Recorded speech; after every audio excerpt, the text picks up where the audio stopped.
এরকম গান কেন থাকবে না? এরকম গান আরো অনেক বেশি হতে হবে। এখন উনি আমাদেরকে যেটা দিতে পারবে সেটা আর্কাইভ হয়ে থাকবে আজীবনের জন্য।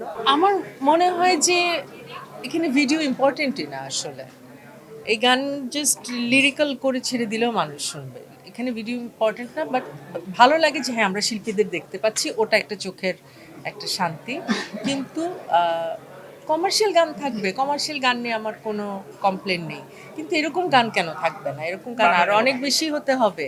এরকম গান সবসময় হতে হবে এবং আমাদের এখনো অনেক লেজেন্ড, ওনারা এখনো গাইছে, এখনো ফর্মে আছে ওনাদের ভয়েস। ওনাদেরকে দিয়ে আরও এরকম গান করাতে হবে, তাহলে আমরাও এরকম গান গাওয়ার সুযোগ পাবো আস্তে আস্তে, এবং এটা ধারাবাহিকভাবে চলতে থাকবে। সব রকম গান হবে, আমি বলছি না কমার্শিয়াল গান হবে, বাট এরকম গানও হতে হবে। অনায়াস আসলে যেদিন গাওয়া হয়েছে তার পরের দিনই শুনে ফেলেছি, এটা হচ্ছে সিক্রেটটা বলে দেই। সেদিন থেকে আমি অধীর আগ্রহ আছে যেটা মানুষ কবে শুনবে সেটার জন্য।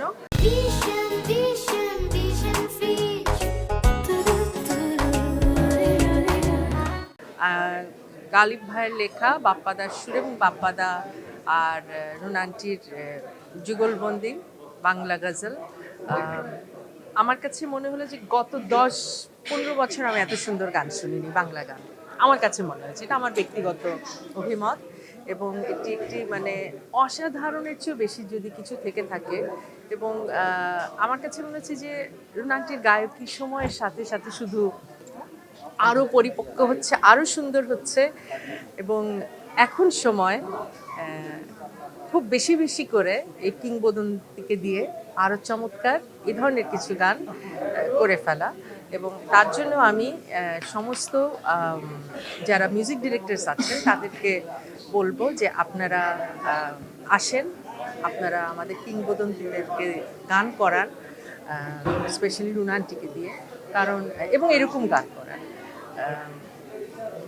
এবং আমার কাছে মনে হয় যে এখন উনি আমাদেরকে যেটা দিতে পারবে সেটা আর্কাইভ হয়ে থাকবে আজীবনের জন্য, এবং আমাদের জন্য একটা শেখার স্কুলের মতো হয়ে থাকবে। এক একটা গান এক একটা তালিম হয়ে থাকবে আমাদের জন্য। তো অনায়াসে গানটির জন্য অনেক শুভকামনা থাকলো।